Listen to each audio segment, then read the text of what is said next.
Hi everyone, welcome and welcome back to my channel. My name is Chantel, and if you are new here, a big welcome to you. If you have been here before, a big welcome back. On this channel, I talk about all things books. I read all kinds of books, and I've had the opportunity to have lots of conversations with friends and even some conversations with authors, and I'm hoping to continue doing both of those things in 2026. 2026 is here, and I am used to saying it. Usually, it takes me a while to get used to saying the new year, but I haven't had a problem with that. Maybe I was just ready for 2025 to end, and it ended in unexpected ways for me. I think the last video that I shared with you guys was my 10 before the end, and also some goals that I had for myself that I wanted to accomplish to kind of wrap up the end of the year. And I want to just give an update as to where life stands in regards to those things, and then to tell you about some future things going on. So, before I get into all of that, please hit that subscribe button so that we can always be in communication and also help the algorithm to find other folks like us, other bookish folks, and also hit the like button. That helps out as well. Okay, so 2025, as I said, ended in unexpected ways because we had a family emergency. My mother got sick, and so that was just the unexpected scary thing. I'm happy to say that she's doing much better, and is on the mend, but it did change everything, as far as what I was expecting to be able to do during that time. And so one of the things that I learned as I was sitting with myself the other day and just having, I think, probably the first moment where I could sit and reflect with myself, is that I need to do a better job giving myself permission. Does that resonate with anyone out there? What I discovered about myself is that I did not, could not, that's the word, I could not read while my mom was in the hospital and I was dealing with that. I just couldn't read. I had books with me because I always bring books wherever I go, even if I'm going to the grocery store, but I couldn't actually read it. And instead, what I did was I watched a tremendous amount of TV. And it was a little shocking at first, and in the beginning, a bit frustrating. But eventually, I didn't even have the energy to question myself. And it wasn't until the other day when I sat down and I really reflected, like, why wasn't I able to read? I realized that that's not what I needed during that season. I needed to have a real escape. I needed something that I could put on and fall asleep to and not pay attention to and kind of still know what was going on. Essentially, I think I needed to be babysat and just to have an escape. And that's not what books are for me. They don't do that for me in that way. I am way too present with books. The books that I read require my attention, and I like wrestling with them. They definitely do not babysit me. And so once I was able to sit and think about that, it made total sense why during this stressful and time with uncertainty was not the time that I needed to grab a book.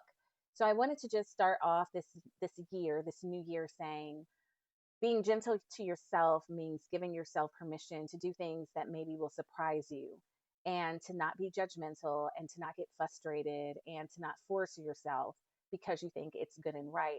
Really listen to yourself and respond in kind. And so that's what I'm hoping to do more and more as I travel through 2026. And I encourage you to do the same. And so that leads me to another thing that, as I was sitting and having this quiet journaling time with myself, that I discovered, which is I'm going to move away from TBR list. And for those of you all who don't know, because when I started, doing talks about books on YouTube, I didn't know what TBR stood for either. So TBR stands for to be read, books that you're intending to read. And it's very popular for folks to share what their to be read list are at the beginning of a month, and then to circle back and, share with folks their thoughts on the books and how many they read. And I have participated in sharing my TBR list. And I think it's wonderful, and I love listening to people's videos about it. But for me right now in this season, it just feels like a little bit more pressure than what I need to experience or want to experience. One of the things that I want to be really intentional about and to do a better job is really safeguarding the boundaries of joy and play that is around my bookish playground. I started back to my hobby of reading last year. For those of you all who don't know, because I had fallen out of the habit of just reading story. I have, you know, was doing a lot of reading, but a lot of it was related to my work as an editor professionally, and also to my work as a homeschooling mom. And then I also just think of like just growing older and living in the DC area, which is a little type A. And so I was reading tons and tons of really great nonfiction and like self help books, and all rewarding, but I was missing story. And story is like my first love. It's why I picked up books and to begin with. And so last year I decided I was going to return to story and I was going to read. And one of the things that I said I'll do along with it is to start this channel. So this is what I call like my happy place. It is the thing that gives me energy. In fact, I was at a girls' wellness event that my bestie put together, and she invited the fabulous Ria Cherie, who is a champion of self care. And one of the ways that she does that is by helping women to think about themselves and how they care for themselves, and also to provide the most luxurious pajamas, you guys, to just be a really tangible way for you to connect with yourself, to put them on, and to be present with yourself and to pamper yourself. So we gathered on Sunday, and it was one of the ways that we helped to kick off the new year and just reflected on where we are and why we are, what changes that we need to make. And then we all slipped into these fabulous pajamas that are made out of bamboo, and just had a fun time. And one of the questions that she asked us was, what gives you energy and what drains energy? What are your non-negotiables and what are your negotiables? What are things that you can negotiate?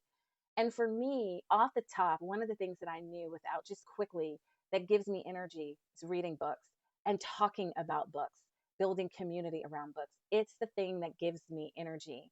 And I also put it as my non negotiable, that I need to create time to connect with myself and to connect with others through books. And that's just so important for me to do.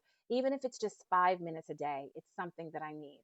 And so I was grateful for that question, and I was grateful that I was able to put that level of clarity around it for me.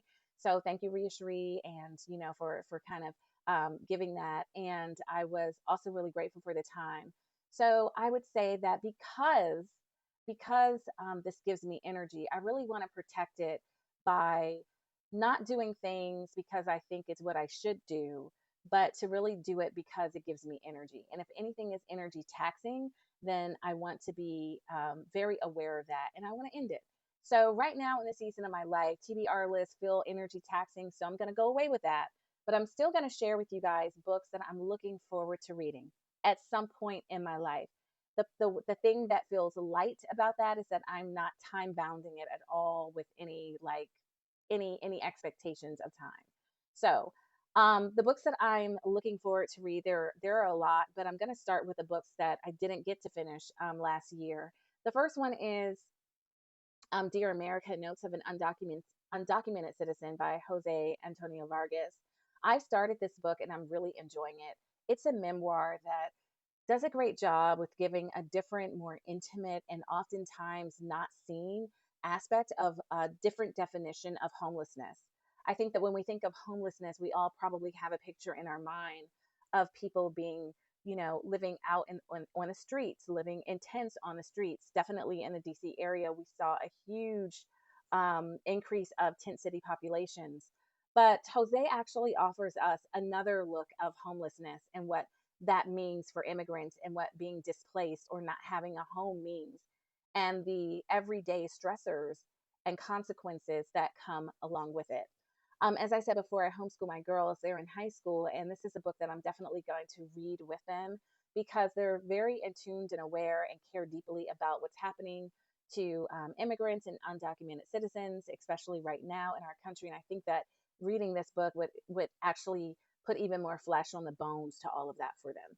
So this is a great read right here, and it's beautifully written too. I really love his voice as well. Next book I'm really looking forward to reading at some point is Stephen King's Shawshank Redemption. I had no idea when I purchased this and I saw Shawshank. I'm like, surely that's not my Shawshank, the movie. I had no idea that Stephen King wrote this. And yeah, I'm really blown away. It's a very short read, and am looking forward to just sitting and getting lost in this in an afternoon and reading it. So, and I like, I'm gonna do it like this so you can see the hammer in the tunnel. If you know, you know, and if you don't, you need to watch the movie. It's worth a watch. Next one is Strange Pictures. Strange Houses. I read Strange Houses first and loved that. It was super fun. I had a great time. It was like a date, and I took myself out and I grabbed the book and I read it. It was so much fun. It is a Japanese mystery thriller. This actually is the first in the series, but they're loosely connected, so it doesn't matter which order you read them in. And it is by Japanese author Uketsu, and it's translated by Jim Ryan. And Uketsu was a pretty mysterious, very popular YouTube author, as I think he's faceless. I haven't actually looked him up that much. But the thing that I like about his work is that he's not just, offering you a mystery to read and kind of watch what's going on as you read it. You really can be involved in helping to figure it out. I like to think of his books as like puzzles, because as you're reading, in this book, because it's about pictures, you're also shown pictures and you're trying to figure out stuff in the pictures as you go along. And I really like that. So, yeah. So, this is Strange Pictures, and another kind of short, fun read that I'm looking forward to getting into. And next, which is coming up soon for me, this is Parable of the Talents by Octavia Butler. So I read the first book. This is the second one in the series, Parable of the Sower, and it's phenomenal, you guys. Phenomenal book. I read this book and with a friend, Stephanie, and we discussed it. I'll leave that conversation in the show notes below for you. And Stephanie is coming back in February, and we're going to discuss this book. So I do have to work on this one, y'all. It is much thicker than Parable of the Sower, and it, I think, continues on with Lauren, who was the main character in the first book, and her journey. And so I'm really excited to read this book. If you've read Parable of the Talents or Parable of the Sowers, let me know in the comment section below your thoughts. But yeah, and I'm also reading The Book Thief. So this one is, I'm reading it now, but I haven't finished it.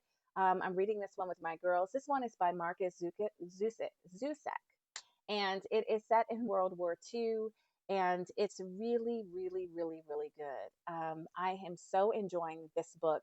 The narrator is deaf, and being able to see the world and experience the world through deaf's perspective is highly intriguing. I cannot put this book down. I thoroughly enjoy reading it. And thus far, we finished the first part of it, and we've had really great discussion. So, this is The Book Thief. Um, and this author is so good. I got another book of his, The Bridge of Clay. I do not know what that is about, but oftentimes, if I like the way an author writes, I'll just go and get their other books. So I will be looking forward to reading that one at some point as well. All right. So the other thing that was on my kind of goal list for the year was to replace this bookcase back here. This is actually not a bookcase. This is a display case, and it's really cute, but you don't know it because I have been abusing this display case by stacking books any way that I can because I don't have any space for my books. So I'm looking to probably in January, February, I'm looking to replace this display case with a proper bookcase. I'm looking for a white bookcase because that will fit in with the decor of my room. And so yeah, someone also actually recommended the Billy bookcase from IKEA. So I'm going to check that out. And if there are any other recommendations for bookcases, put them in the comment section below and help your girl out. Okay, another thing that I was wanting to do was to start a reading journal. And I did that. I don't know where my reading journal is right now. It is not around me. So hold on. Let me get it. Okay, I'm back. So I love having a reading journal. If you have watched, this channel, you've seen my reading journal. And I'll probably do another video where I talk about my reading journal in more depth. There's not a lot to see with my reading journal. I'm not going to have a reading journal that you're going to want to sit and look through all the pages because I don't have like templates and it's not artsy and stuff like that. I've seen some really beautiful reading journals, and part of me is like, "Dag, I wish I could be that person." But I'm not that person. I've tried. I'm just a very simple, just I write stuff down, and that's pretty much it. But I do enjoy watching folks and looking at different journals that have all that. And one in particular video that I really enjoyed was from Brown Girl Reads. And I will leave her video in the show notes below because I just loved how she set up her journal. So it looks like a lot of fun. My journal is very simple. So I took myself out on a date and I bought this journal from the Paper Source store. If you are a Barnes& Noble member, you get a discount at the Paper Source store. So that's a cool tip. This is a beautiful hand-painted journal by Mugler. I think that Muglia. I think that's how you say the name of the company. And the paper is so rich and thick and lovely. And for me this year, I think what I'm going to do is every month, I think I'm going to write a letter to myself, just kind of connecting with myself and just, what my journey was for that month of the year and what are some things I'm looking forward to without any pressure. And I also just I have a page where I keep for the month the list of books that I'm reading. So right now I just have one and I'll just note when I start that. And then I have information that I'll keep on books that I read and notes on the books. I take a lot of notes on my books. And so I am doing something different. I'm using some stickers. I got these stickers from the Paper Source too, just to give it a little bit of color. But that's about all that I'm going to do with anything of that nature. So this is my reading journal, and maybe I will update you guys on my reading journal later on in the year. But another goal that I had that I did do that is in my reading journal is I wanted to be a little bit more thoughtful about how I am thinking about books as the year goes on, which will help me share my thoughts about books in ways that aren't as sporadic. Because I feel like some of my book reviews were all over the place and I wanted to be more aligned and consistent. And so I thought about some categories that I always want to talk about when I am talking about books. So the first one is voice and conscious. And for each category, I paired it with a question that will help me as I'm reading the book to explore that. So for voice and consciousness, the question that I'm asking myself is, how did the book think? How did the book think? Next one is tension engine. What kept or failed to keep the pages turning? My next category is ideas and questions. And I'm going to be asking myself the question, what is the book trying to wrestle with? And what questions does it raise but doesn't answer? I'm really interested in the second question because oftentimes I think I focus on the questions that it raised and answered. And then I'm like spending a lot of time with like, do I agree or disagree with the answer? But I want to also be attuned and attentive to the questions that the book is raising or has raised but doesn't answer. And I want to find those things and just wrestle with them some. So I'm looking forward to that. And another category, craft choices. So, what did the author intentionally do? And so, this is related to their structure, the pacing, the setting, the time jumps. And in this way, I'm really wanting to kind of think about if the frame of the story, if it was the appropriate frame or container for it, or if it was done in another way, would that impact the story? And there were two books this year that I read that really kind of got me thinking about that. One is a book called Grievers, and another is a book called Ring Shout. And off the top of my mind, I cannot remember the names of those authors, but I will put the books up here. And both of those books, I really, found a lot of value in them and I enjoyed a lot of parts. But I found that I was wrestling most with the question like, was this the right format? Was this the right, did they employ the right craft to actually tell the story? Or if they did it, this way, instead of it being a novella, if it was a longer work, would that have worked better for me? So that's where kind of the genesis of this category came from. Okay, another category are memorable moments. Like, what are the memorable moments for me? And that could be a scene, a word, a quote, and a feeling that I have when I read something. I think this allows me to really take parts of the book with me and just kind of imprints on me. I think that literature, they're tutors, and characters are tutors to our life, our real life that we're living. And I want to make sure that I'm capturing as many moments and as much wisdom as I can. So that's what that is about. Okay, the next category is what lingered after the last page. And I think this connects to the memorable moments, but in a slightly different way. So last year, I started doing something that I call letters to literature, where for some books, not every book, but for some books where I was just where the conversation wasn't done. I was still needing to process, to think, to dialogue with the work, and usually with a character, a specific character. So I started writing a letter to a specific character and sharing that on my Substack page. And it was just birthed out of a need that I had, and then it became something that really I just enjoyed and helped to, it's therapeutic in a way. And so that's what this kind of category for me is, really noticing the things that's lingering, the things that haunt me, that irritate me, that I'm really wrestling with, and having a dialogue and allowing myself, giving myself that time and space to have that kind of healthy wrestle dialogue with it before just moving right on, putting it up on my shelf.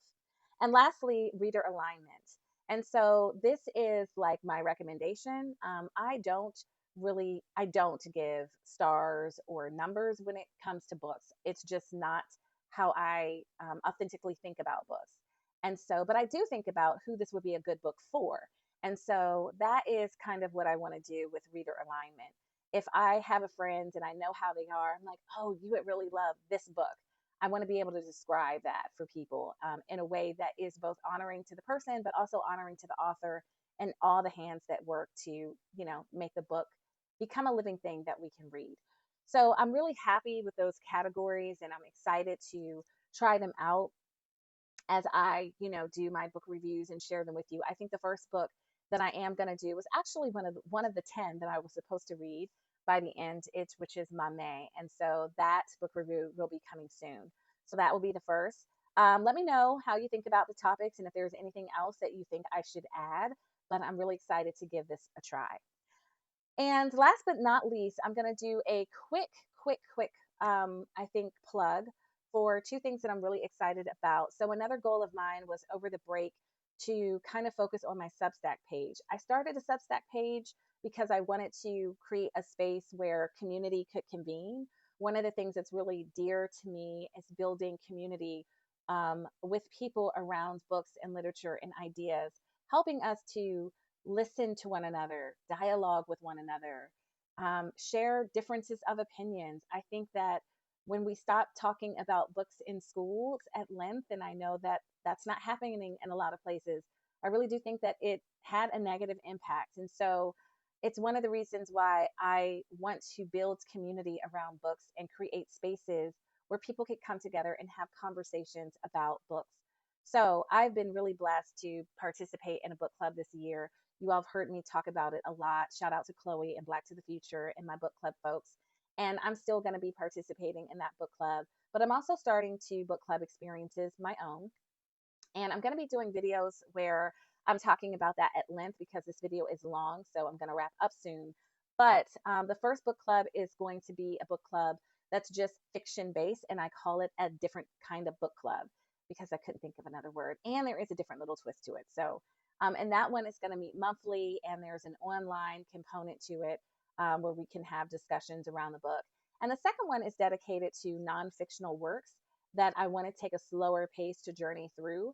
And that one is called The Sojourn because we're going to be journeying through a book together, not only reading its principles, but applying them in our life and being a place of inspiration, encouragement, and accountability. So that will also be online. So both of those opportunities, I'm going to link information in the show notes below, and I'm going to have a video that gets more into the details with them. So I hope that you join me this year in a book club. I hope that you do that because it's one of the ways in which you are practicing self-care for yourself. This year, I'm really leaning into the truth that reading is medicinal. Reading in community is medicinal. And it's so important. And it's important that we take care of ourselves and make time to not only read, but to read in community. That is all that I have for now. I'm so happy that you all stayed with me to the end. Please let me know, what do you need to give yourself permission to do more of this year? Or what do you need to give yourself permission to let go and to stop? Leave your answers in the show notes below. I read each and every comment and respond to it. And I would love to know how I could be supporting you and encouraging you in 2026. And if you haven't done so, don't forget to hit that subscribe button, hit that like button, and hit that bell button. And you know what to do, guys. Treat yourself kindly. Take yourself out on a date. You'll love it. Support a local bookstore. They really, really need the support. You can support a local bookstore by telling somebody else about a local bookstore. There are many, many ways. And last but not least, and probably the most important, stay reading. Bye.